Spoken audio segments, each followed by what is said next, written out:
If this was predicted 27 years ago, somebody knew something. Buckle up, because what you're about to hear is scary.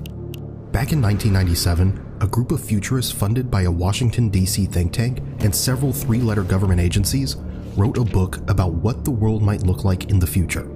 And when you look at what they predicted back then, it's disturbingly accurate. Now, this is the title of the book, 2025, Scenarios of U.S. and Global Society Reshaped, there's that re again, by Science and Technology. You know what's so fascinating about this? It was published 27 years ago in the year 1997, and it was funded, well funded, by a Washington, D.C. think tank and three-letter government agencies. But here's the thing, 1997, 27 years ago, and they write a book about a 502-page book about what the world's going to be. A 500-page book filled with dozens of predictions. And according to some estimates, nearly 90% of them seem to match what eventually happened. And the ones that haven't happened yet may be closer than we think. Because the remaining predictions go into things like World War III, mass starvation, global crisis, and much more. But instead of me going through the list, let's hear this gentleman explain it himself. Because this is actually how I first became aware of it while watching one of his videos. Okay, you ready for the list? Fast mutating viral disease pandemics, genetically developed vaccines, smart IDs, 1997, and this is, you can do the word search and research yourself. They predicted not 2025, but by 2020, that people would be working from home virtually. Come on, listen, that's World War III, of course. Nuclear devices causing widespread contamination. Nanotech devices, this stuff was never even heard of. Digital currency. Vaccination programs run by organizations like the World Health Organization for a global killer that has yet to emerge. First printing, February 1997. The book is real. You can find it, you can read it, and these are not some far-fetched interpretations. Now, I would like to believe they're not right about everything, but we'll see. What we're going to focus on instead are the most important predictions that haven't happened yet, because we already know what took place. What's far more interesting is what this book says might still be coming. So let's start. I want to now share with you some of the insights that these guys had way back in the mid-90s. Again, this is a well-connected think tank in DC. They are funded and engaged with the wealthy corporations, the ruling class, the National Security Agency. And in 1997, they published this book, creatively titled 2025. And check this out. In the acknowledgments we read, our first thank you is to the sponsors, the people, and the organizations who made possible the original Project 2025 from which this book was created. What did they call it? It was called Project 2025? This book was published in 1997. The project itself was led by futurist James Canton, an advisor in technology, national security, and economic forecasting. But what really raises eyebrows is the acknowledgments section in the book, because the authors openly thank the organizations that helped fund the original research behind it. Large corporations, technology companies, defense contractors, policy institutions. The kind of organizations that don't just observe trends, but often influence the direction of technology and policy. So the question becomes, were these simply educated guesses? Or were they looking at plans already being discussed behind closed doors?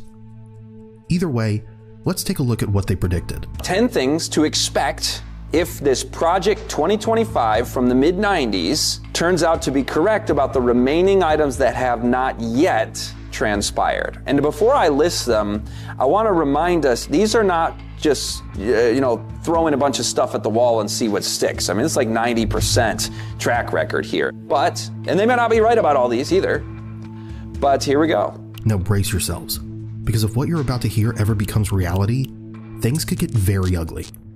Let's hope they got this part wrong, but listen to this. They said we will have World War III, a nuclear device causing widespread contamination, additional epidemics, cyber attacks, or in their world, computer-based socially significant crime, such as tampering with air traffic control or national security systems, a global currency, mass starvation. Now that, in and of itself, that's pretty heavy that we just considered, but given again the track record and how the things that they're announcing here, you also hear announced by the likes of Bill Gates and Klaus Schwab. We're going to see some pretty interesting stuff as we go forward, but we're just on Project 2025 from the 90s right now. Let's look first at the mass starvation. I was mentioning Klaus Schwab and the World Economic Forum, WEF.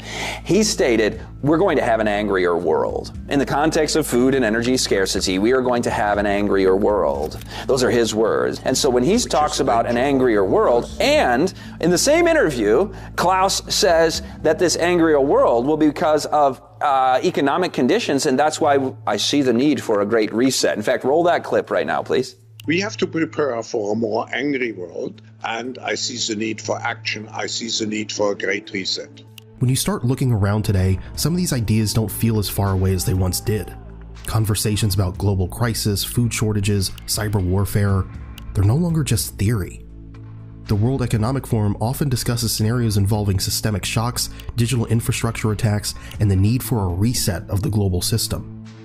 You hear similar language from government reports, economic forums, and international policy meetings. The idea that a large cyber attack could disrupt entire countries, or that supply chains could collapse and trigger food shortages, is something even officials now discuss publicly. And when you see these same themes appearing again and again, it makes you wonder, were these futurists simply connecting the dots ahead of time? Or were they closer to the people drawing the map in the first place? There is a Obama-produced film, a movie, that came out called Leave the World Behind. Why did the Obamas get behind this film? The film, I won't be able to tell you that, but I can tell you what the film is about. It's about an apocalyptic scenario after the grid fails and there's a grid down crisis because of cyber attacks. And this comes out, again, right before 2025. And then you go back to 2014 with the release of a video game, which also has scripts like movies do. And this Black Ops 2, major prominent video game, the script writers for it were consulting with that the Wall Street Journal calls the premier futurist in the national security space. So the top Pentagon futurist was consulted for the script on this video game. And what is the script for the video game? Well, the object of the game is to prevent a cyber attack in the context of a new Cold War with China. And guess what year this video game is set? Again, this came out in 2014, and the video game is set in 2025. So we're starting to see kind of a pattern here, are we not? But isn't it a little strange, that film produced by the Obamas? I mean, why that topic? And why now? And why do we keep hearing about these kinds of scenarios more and more often? Every now and then, authorities even suggest that people keep some emergency cash at home, enough for about 72 hours, just in case ATMs or payment systems suddenly stop working. So you start to wonder, what's really going on here? Maybe it's all just coincidence. I don't know. We look at World War III, and we look at their predictions that a nuclear device causing widespread contamination will take place. This might sound outlandish, but keep in mind that since 1945, with the invention and using of the first atomic bomb, there have been, in Cold War history, 16 near-miss nuclear events. And historians and national security experts estimate that about 1%, you have about a 1% chance in any given year of having a nuclear exchange. A 1% chance, then over a 100-year period of time, you'd expect it once. If you get halfway through that, you feel like, we're living on borrowed time. Well, we're like 80% of the way through a 100-year period of time since 1945. So it's hard to expect the unexpected. It's hard to foresee that which our normalcy bias doesn't allow us to see as potentials. We lose imagination because we see only the thing immediately in front of us. But this is something that the Project 2025 futurists are saying to expect. And again, we see war, epidemics, starvation. Let's do it in the proper order from the Bible again. War, starvation, epidemics. Those are 3 of the 6 that are up there from that pale horse. God forbid something like that ever happens. I really hope they got this one wrong. But sometimes it almost feels like the scriptures are right on point. Now, here are the last 4 predictions we're supposed to expect. Listen to this. Now, the last 4 predictions that they make here, we got 10 things to expect if they're correct. Universal monitoring of business transactions. Smart ID cards. Now, watch this. This gets even more interesting. Smart ID cards, including your religious and or organizational affiliations and perhaps with your genomic data. I had to take a picture of that segment out of the book, put it on the screen so you can read it for yourself. Identification cards will be universal. Smart cards will contain information such as nationality, medical history, perhaps even key data from one's genome, education and employment records, financial accounts, social security, credit status, and even religious and organizational affiliations. Now that might sound a little far-fetched, but remember, this book was written almost 30 years ago, and many of its predictions have already happened. So before we dismiss the rest, listen to this. The 9th one kind of sounds innocuous and not that big of a deal. It's just Social Security will be based on need only. The technical term for that is means testing for transfer payments or other forms of welfare. Means testing meaning only those who need it will get it, and they're making a prediction that will be the case with Social Security. Some people might be a little have their feathers ruffled by that notion, but I'm not meaning to get into the economic political debates about that. I want to bring this out because if they will means test it, then they will also be willing to take the next step, and that is ideological testing. Happened with the truckers in Canada. Bank accounts frozen. The targeted group, anybody who is the other, who is the demonized group of the day, can have now the precedent has been set in the West to be debanked, to have payment processors taken, to be prohibited from platforms that are kind of in that woke ideology at the moment. And so the fact that they're saying, well, you're not going to get your check unless you need it, that can step right next to the next stop on that journey toward tyranny. You're not going to get your food. You're not going to be provided for in a context of scarcity and famine. Now, I don't even know which one is scarier, because honestly, all of them are terrifying. But it does seem to be getting clearer, doesn't it? They wrote about things like this almost 30 years ago, and today we keep seeing the same themes everywhere, in movies and video games. Some people call it predictive programming, the idea that certain scenarios are introduced in culture first so that when they eventually happen, we're not that surprised. Now, I'm not making any claims here, but you do start noticing similar conversations popping up everywhere. Technologists talking about the future, even people like Elon Musk discussing ideas like universal basic income. Some billionaires quietly building underground bunkers, and more of these signals appearing at the same time. So, what's really going on? What are they preparing for? What do they know that we don't? Anyway, let's keep going, because what comes next is very interesting. This kind of leads right into another one while we're on number 9 about the Deagle Corporation. This was a major intelligence outfit that they were cited by and utilized by Stratfor, which is probably the biggest global intelligence corporation there is. And Stratfor cites Deagle. So they're a major player in intelligence developing and publishing.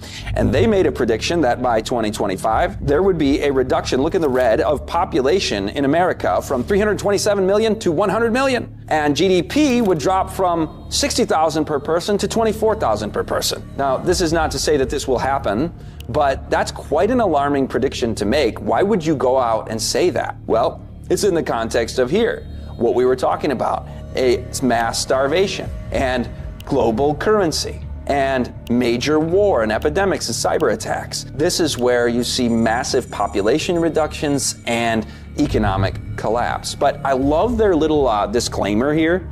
They first, this isn't the disclaimer, that'll be on the next slide, but first they say this: the collapse of the Western financial system will wipe out the standard of living of its population while ending Ponzi schemes such as the stock exchange and the pension funds. Take into account that the forecast that they've made here is nothing more than a model, whether flawed or correct. Okay, here's their disclaimer. It's not God's word.